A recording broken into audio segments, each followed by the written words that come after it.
And I've either read or heard somewhere that he has always been less than 100% confident about those screams. Those screams are covered with distortion and whatever other effects they're using.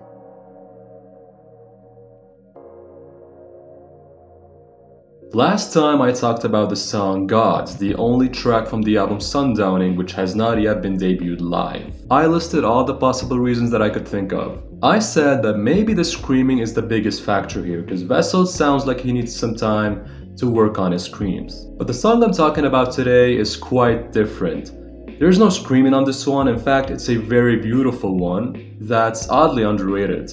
This is one of Sleep Token's less popular songs, which by the way I've been playing on repeat for a month or two. From the second album, the Tomb album, the Blue album, this is Distraction. Again, this is a very beautiful yet strangely underrated song. It's relatively short and simple, but in my opinion doesn't need any additional work. It's one of those cases where less is more. Despite being a bit simple, it's got some really strong and intense lyrics, vocals, melodies, ambiences, and build-up. It's so well made, yet these guys won't play it. Why?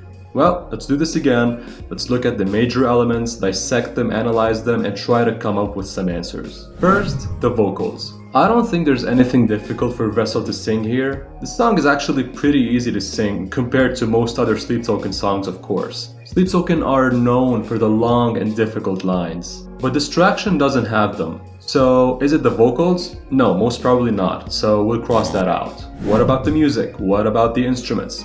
Well, in this song's case, a backing track would be used, and the band has a really minimal role. So, I'm sure they would have no problem playing it and would even add some extra touches on stage. Nothing impossible so far. Then what is it? What could it be? Could it be the lyrics? Because this song has some really sad and poignant lyrics. Not only that, they also have a quality of rawness. Sleep Token lyrics are usually very symbolic and metaphorical, but these are clearer, simpler, and more straightforward. So what if they're too heavy for him to sing? Maybe too painful? Remember, I'm only guessing and speculating here. There's no proof of any sort of anything that I've said so far in this video. Now here's another possibility, a possibility that I listed while talking about Euclid, before it was debuted live. What if Vessel simply isn't feeling the lyrics? Remember, Sleep Token's most recent songs have lyrics with topics of redemption, resolution, and salvation. The album Take Me Back to Eden has a happy ending named Euclid. So what I'm saying is, what if Vessel is simply past this? He has overcome those feelings of desperation, yearning, and misery, and doesn't need to sing such lyrics anymore. However, this might be the case now. What about back then? What about before Take Me Back to Eden was released? How was Vessel feeling back then? Maybe the lyrics were actually too hard for him to sing,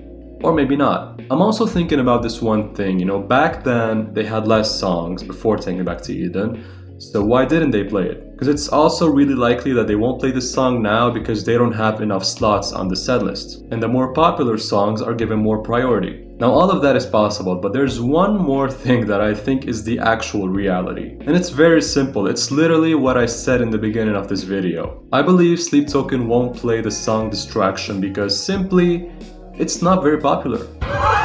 You can clearly see it's not as popular as, say, Hypnosis or Like That. Now, why isn't it so popular? I'm not sure, that's a different topic. I'd say the track listing is an important factor. Also things like promotion, all bands focus on certain songs and give less attention to other songs. So of course, the more popular ones are more likely to get picked and added to the setlist. That's what every artist does. Like I said in the previous video, fan favorites and fan requests matter a lot. Otherwise, they wouldn't have so many people at their shows. Now, is Distraction not at all requested? Yes, of course it is. There are people who want to hear the song live, including me. There are people who love the song, me included. But remember, Sleep Token have many songs that are really good, and there are only so many spots on the setlist, and they gotta make sure they play as many fan favorites as possible, so they can send those people home happy and satisfied and keep having people at their shows. By the way, I think there's only one Sleep Token song that's less than great, and I'll talk about it in a future video. Here's a little hint, it's another song that Sleep Token haven't played live yet,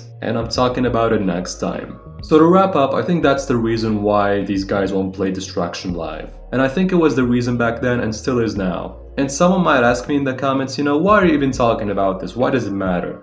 Why are you overthinking this so much? Well, I know that I'm overthinking this, but this is Sleep Token that we're talking about, and every song that these guys make matters and has great significance to the whole story and discography. So naturally, I'm gonna be curious when there's a few songs that have been avoided. And that's all I got for you today. Thank you very much for watching. As usual, now it's your turn to share your thoughts in the comments and tell me if there's anything you know that I don't know. I'll see you in the next video. Thanks again for watching. Please take care of yourselves, and as always, have fun.